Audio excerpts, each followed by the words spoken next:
abonnés, chers parents. Je reviens avec une nouvelle leçon qui va porter aujourd'hui sur les formes de phrases. Les formes de phrases. Donc, vous devez comprendre qu'il existe plusieurs formes de phrases. Et aujourd'hui, on va les voir. Si vous suivez, Inch'Allah, je vais vous aider à bien les reconnaître et à bien les utiliser, à bien les pratiquer dans vos travaux. Nous avons la forme affirmative et la forme négative. Forme affirmative, la forme négative.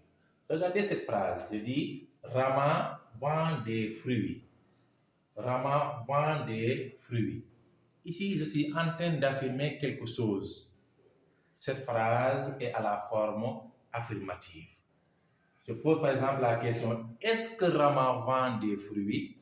La réponse est oui. Quand la réponse est oui, la phrase est à la forme affirmative parce que j'affirme quelque chose. Donc, Rama vend des fruits. Papa va au bureau. J'affirme quelque chose. Est-ce que papa va au bureau? Oui. Donc, c'est une phrase affirmative. Par contre, cette même phrase, je dis ici, Rama ne vend pas des fruits. Rama ne vend pas des fruits. Quand je pose la question et que la réponse est non, la phrase n'est plus affirmative, mais elle est négative. Elle est négative parce que la réponse est non. Donc, Rama ne vend plus, Rama ne vend pas des fruits. Cette phrase est à la forme négative. Donc, la réponse est non. Donc, dans la phrase négative, on trouve les locutions ne pas, ne plus, ne jamais, et tant d'autres, ne guère, ne point, et tant d'autres. Donc, la phrase négative, la réponse est non. Dans la phrase affirmative, quand on pose la question, on trouvera oui et qu'on dira donc c'est une phrase affirmative. Ça fait partie des deux formes de phrase, la phrase affirmative, la phrase négative. La phrase affirmative, on affirme quelque chose. La phrase négative, on dit non la réponse. Donc, il y a tous les locutions ne pas, ne plus, ne guère, ne point. Et à côté de ces deux types de phrases, des formes de phrase affirmative et la phrase négative, il y a aussi la phrase active et la phrase passive. Parfois, on dit la voix active, la voix passive. Donc, la phrase active, la phrase passive. Regardez cet exemple. Quand je dis « Maman prépare le repas ». Maman prépare le repas. Ici, qui fait l'action de préparer? C'est le sujet. Maman. Maman, le sujet, fait l'action.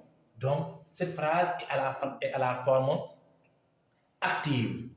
C'est une phrase qui est à la forme active parce que le sujet fait l'action.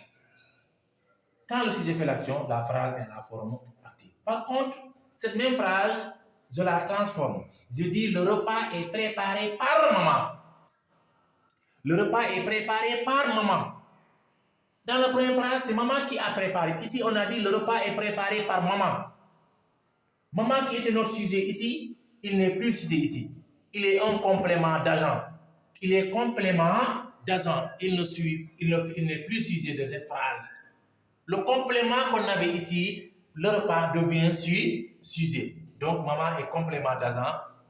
Il n'est plus le sujet de cette phrase. Il subit l'action. Ici, le sujet fait l'action. Ici, il subit, simplement, je dis comment dire, il est complément d'agent.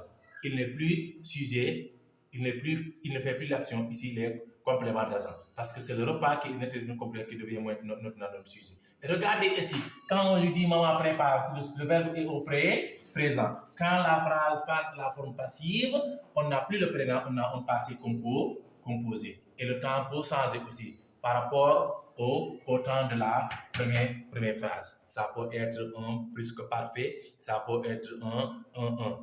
Parce que tout le verbe change de temps quand le sujet devient un sujet, un complément d'agent. Si vous avez compris, n'oubliez pas de vous abonner, d'aimer et de partager. Point.